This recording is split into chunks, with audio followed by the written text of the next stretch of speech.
नमस्कार दोस्तों, आप सभी को मेरे चैनल पे स्वागत है। आज हम बात करने वाले कि शादीशुदा लाइफ को अगर आप हैप्पी रखना चाहते हो, बिना कोई टेंशन, बिना थर्ड पार्टी इन्वॉल्व हो या फिर आप चाहते हो कि बहुत ज़्यादा सुखी हो आपका शादीशुदा लाइफ, तो मेरे कुछ टिप्स ज़रूर याद रखना, ताकि जो आपका शादी होने वाला है या हो चुका है, आपके बच्चे-वच्चे हैं, काफ़ी ज़्यादा फ़ायदेमंद करेगा। अब तक जो आपका रिश्ता खराब हो रखा है, इतना ज़्यादा खराब हो रखा है कि आप बार-बार भगवान को कोस रहे हो कि ये भगवान मेरे नसीब में ही ऐसा हस्बैंड, ऐसा वाइफ क्यों मिला? तो वो कोसना भी आप कहीं न कहीं बंद कर दोगे, ठीक है? तो ध्यान से सुनो, काफ़ी ज़्यादा हेल्पफुल होने वाला है आपके लिए। तो सबसे पहले गलती आपको ये नहीं करना चाहिए कि शादी के बाद मुझे सोसाइटी के प्रेशर आ रहा है कि बच्चे लेना है, बच्चे करना है। फैमिली में बहुत ज़्यादा प्रेशर हो रहा है कि यार इतना दिन हो गया शादी का बच्चा नहीं हो रहा है, तो प्रेशर के कारण बच्चे मत लो, क्योंकि हस्बैंड वाइफ दोनों का अंडरस्टैंडिंग होना चाहिए कि जब बच्चे हम लोग लेंगे, उसका परवरिश आप दोनों को ही करना है। आस पड़ोस के लोग, रिश्तेदार नहीं करेंगे, वो बस आग लगाएंगे, आग में घी डालने का काम होगा। बाकी जो है धुआं जो उड़ेगा ना, उसमें आप दोनों ही जलोगे। तो याद रखना कि सोसाइटी, आस पड़ोसी जो आपको दबाव डाल रहा है कि शादी हो गया, इतना साल हो गया, बच्चा नहीं हो रहा है, फैमिली वाले कोस रहे, तो किसी के बात का ध्यान मत दो। बस आप हस्बैंड वाइफ ये डिस्कस करो कि आप दोनों लोगे या नहीं। आप जब कंफर्ट हो या फिर आपको लग रहा है नहीं, मेरे पास थोड़ा सा सेविंग है, मैं एक अच्छा परवरिश दे सकता हूँ अपने बच्चों को, तभी आप बच्चे लेना, ठीक है? दूसरी बात यह है कि शादी के बाद अपने पार्टनर को महीने में एक बार भी हो सके तो घुमाने ले जाओ, क्योंकि ये जो परिवार है, स्ट्रेस है, काम का टेंशन, फैमिली, आस पड़ोस का, काम का, जॉब का, बहुत सारे टेंशन होते हैं हमारे लाइफ में। तो अगर हम अपने पार्टनर के साथ, अपने हस्बैंड वाइफ के साथ एक दिन, महीने में एक दिन समय निकाल के अगर हम घूमने जाए ना, तो हमारा जो दिमाग है काफी ज्यादा फ्रेश हो जाता है, काफी ज्यादा एक्टिव हो जाता है। तब क्योंकि आप पैसा हमेशा कमा सकते हो, आप बहुत बड़ा बिजनेसमैन हो, ठीक है? आपको एक दिन भी समय नहीं मिल रहा है, तो आप ये बहुत गलत करो, क्योंकि एक टाइम पे तो बहुत सारा पैसा आपके पास आ जाएगा, लेकिन घूमने के लिए आपके पास ताकत नहीं रहेगा, आप बुढ़े हो जाओगे उस समय।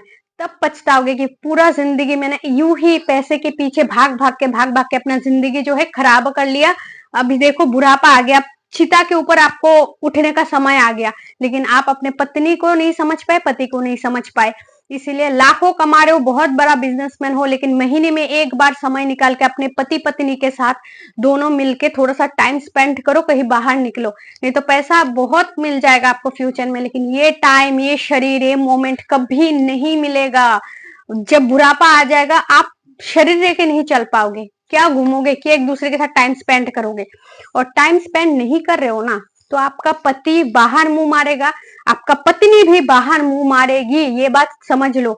क्योंकि बहुत जरूरी है रिलेशनशिप में, कपल्स में, एक दूसरे को समझना, एक दूसरे को टाइम देना। जब हम नहीं दे पाते, तभी सामने वाले इंसान का दिमाग सरक जाता है और वो किसी और के साथ चक्कर में आ जाता है, खराब काम करने लगता है।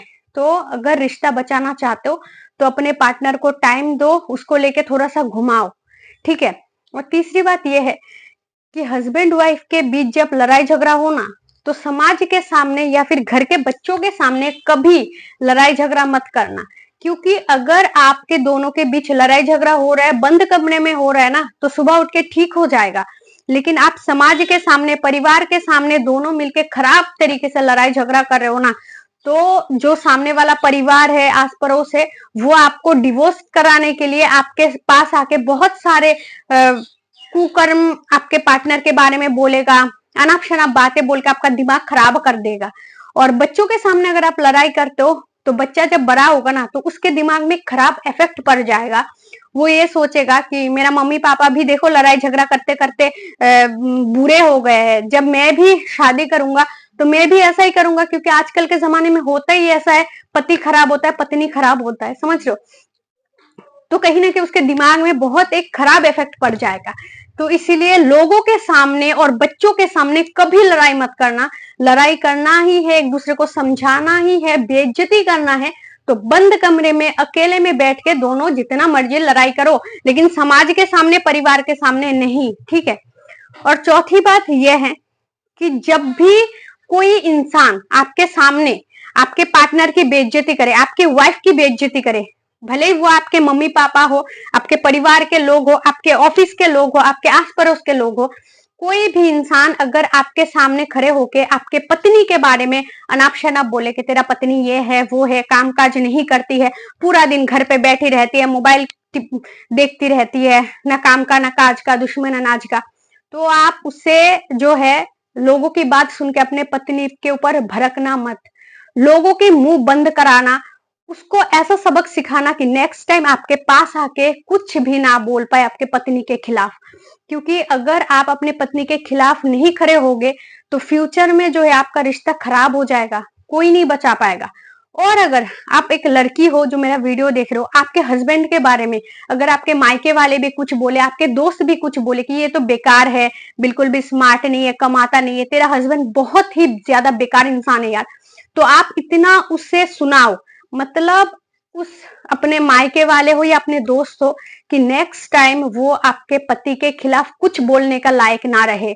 इतना ज्यादा उससे जवाब दो कि मेरा हस्बैंड है, मैं जानती हूँ कैसा है, तू होती कौन है मेरे हस्बैंड के बारे में बोलने वाली। तो आप भी उस जो थर्ड पार्टी है जो आपके हस्बैंड के बारे में अनाप शनाप बोल रहा है, उनका मुंह बंद करो। खराब है अच्छा है आपका ही है, समझाना है बंद कमरे में समझाओ। लोगों के सामने अपने पार्टनर की, अपने हस्बैंड की, अपने वाइफ की बुराइयां ना करो, ना सुनो। कोई बोले तो उसे भी मत करने दो बुराइयां, ठीक है।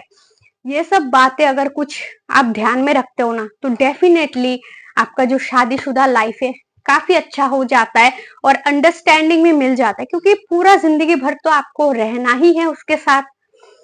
परिवार कितना दिन रहेगा, आपके मम्मी पापा कितना दिन तक जिएंगे, है ना, एक न एक दिन उसने मरना ही है। लेकिन रहना तो आप दोनों को है कि 30 साल, 40 साल, 50 साल एक दोनों के साथ ही रहना है। बच्चे तो बड़े होंगे, शादी करके अलग हो जाएंगे, जॉब करेंगे, ऑफिस चले जाएंगे, लेकिन हस्बैंड वाइफ को ही साथ रहना है। तो समझो इस बात को, लोगों के लिए, लोगों के बात सुन के अपने रिश्ते को खराब मत करना, क्योंकि लोगों का काम ही है घर तोड़ना, घर में आग लगाना। लेकिन आपको भी समझदार बनना है, क्योंकि आप शादीशुदा हो, भले आप एक वाइफ हो, भले एक आप हस्बैंड हो, तो आपको रिश्ता खत्म नहीं करना है, रिश्ते को बचाना है, एक दूसरे को टाइम देना है। और अगर कभी गलती करते हो खुद से तो सॉरी बोलो, जल्दी जाके बोलो, लेट मत करो। क्योंकि जितना जल्दी आप सॉरी बोलते हो और जितना जल्दी आप अपनी गलती मान लेते हो ना, रिश्ता जल्दी से जल्दी सुधर जाएगा। लेट मत करो, गिल्टी फील मत करो कि यार मैं खुद जाके सॉरी नहीं बोलूंगा, मैं हस्बैंड हूं, कमा के खिला रहा हूं, मैं क्यों सॉरी बोलूं। लेकिन नहीं, ऐसा मत करो।